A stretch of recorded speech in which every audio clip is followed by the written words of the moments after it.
Hey everybody, it's Cody from Whitaker Outdoors back with another video. And in today's video, I'm going to go over the year of 2026 and I'm just going to go over all my scores and how I shot and just kind of reflect on how the year went for me and what I've learned, what I'm going to take away, some things I'm going to work.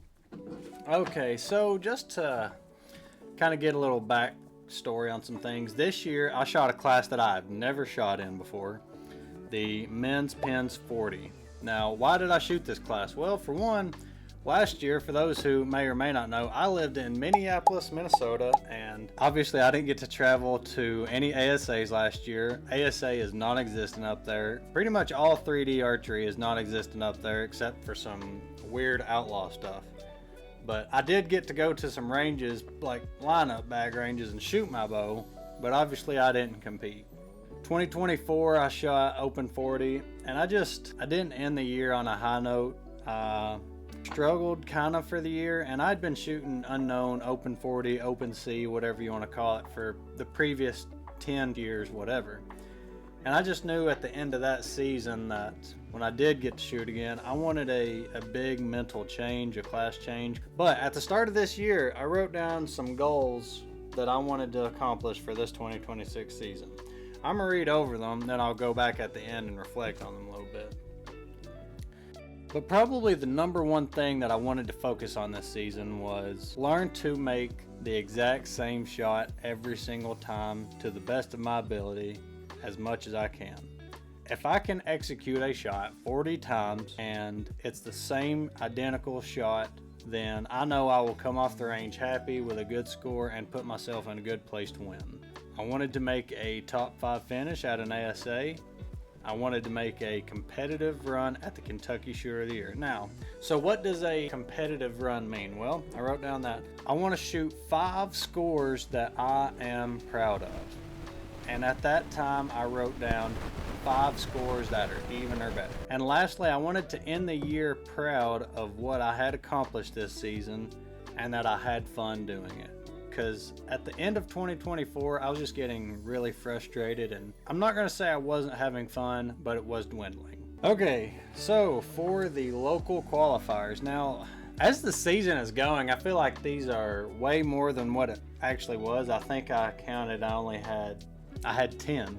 I shot the first one on February 14th at In-Range Archery with a 208, and I was absolutely ecstatic. I shot 8 up with no 8s. So obviously I was thinking this year's gonna be stuff. I'm just gonna list these up on the screen and list my scores here. I had a really good season at the local qualifiers. I only turned in 1 score. Let me rephrase that. I had 1 score of 7 down. I did not turn a card in. And that was at Red River. That was a tough range. Anybody who knows, you know how that range is. It's very tough, not forgiving. And my best score this season was at Chickasaw with 9 up and 8 12s. As for the Shooter of the Year, here are the 5 scores that I went in with. All were up. I had a 4, an 8, a 6, all with 4 12s, a 9, and a 7. So I was very happy with going into the Shooter of the Year with those. So overall, I had a really good season with the local events. I never blew it out of the water, but also never stunk it up either. I was happy with the local season I had. As for the state championships, the first one I went to was right here in Ohio, and I shot a 301 with 6 up, and that got me 2nd place. Now, this was a beautiful range, excellent course, exactly what you want out of an ASA range. I was really, really shocked with how nice of a range this was. And I shot a 5 on a deer that just completely costed me. It sucked because I just kind of was creeping, bam, hit the trigger, and it was a 5 up in its back. But it does suck to know that one bad shot costed me the state buckle, because 304 won and I shot 301. Kentucky, my hometown, my old Kentucky home. Kentucky, I shot a great score here, 307 and 9 12s. I had a great group of guys. Hopefully, if you haven't already, I posted a vlog montage of that shoot. We start the second half, and I've got my scorecard right here. After the first half, I was 6 up. And we walk up to the second half, and the range was kind of dark, and I was on a black bear leading it. Just mentally got a little anxious, walked up, made a bad shot, 5. So that sucked, but the guy who won, Wesley Denny, was on fire. So even if I had shot a 10, it wouldn't have made a difference. But either way, I left happy that weekend. Now, for the national events, I wrote these down kind of in depth. As for the national ASAs, I had some good scores there too. At London, I shot a 399. I made a recap video of there, so I won't regurgitate all that to you. At Illinois, I shot a 405, as you can see here. I gained a lot of confidence at that shoot, and I'd also switch releases. I decided to switch to a thumb button for that event, so I was feeling really good about the month of July. But leaving Metropolis, the only thing that I really told myself I want to focus on is, in the month of July, you've got 2 state championships and the Coleman Classic. Spend as much time as you can practicing. You don't want to end the season feeling like you didn't practice enough. That was my goal for July.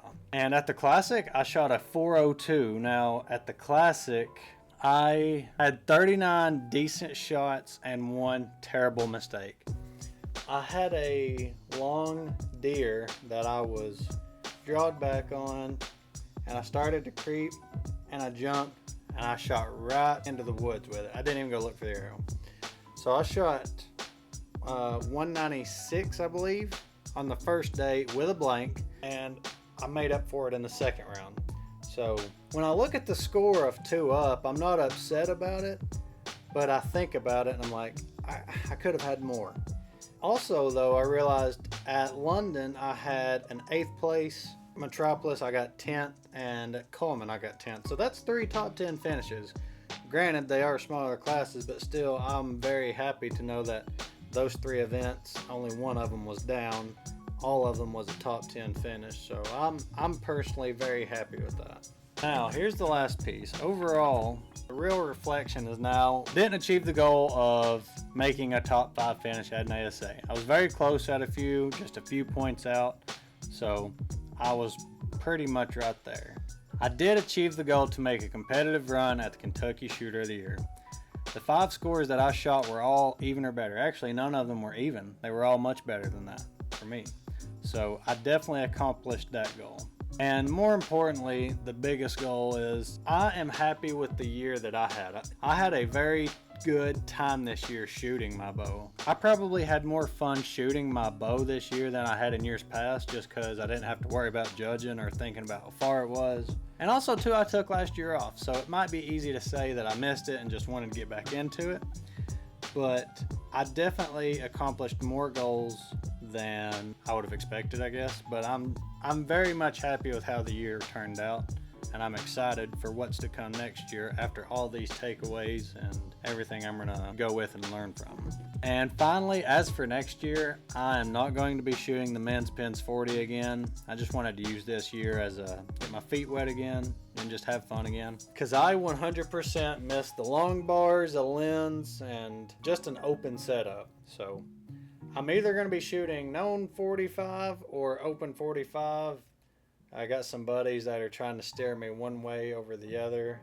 I'm not wanting to go back to judging, but I also know that I can play that game and have done well in it before. I'm not exactly excited about the range of variance of how your performance can go. I've got a lot of time to think about that, so overall, I hope you enjoyed this video. If you've made it to the end, it means the world to me that you have listened to me ramble and reflect on a average Joe of a year. Thank you guys. Drop a comment, let me know what you think, and I will see you in the next one.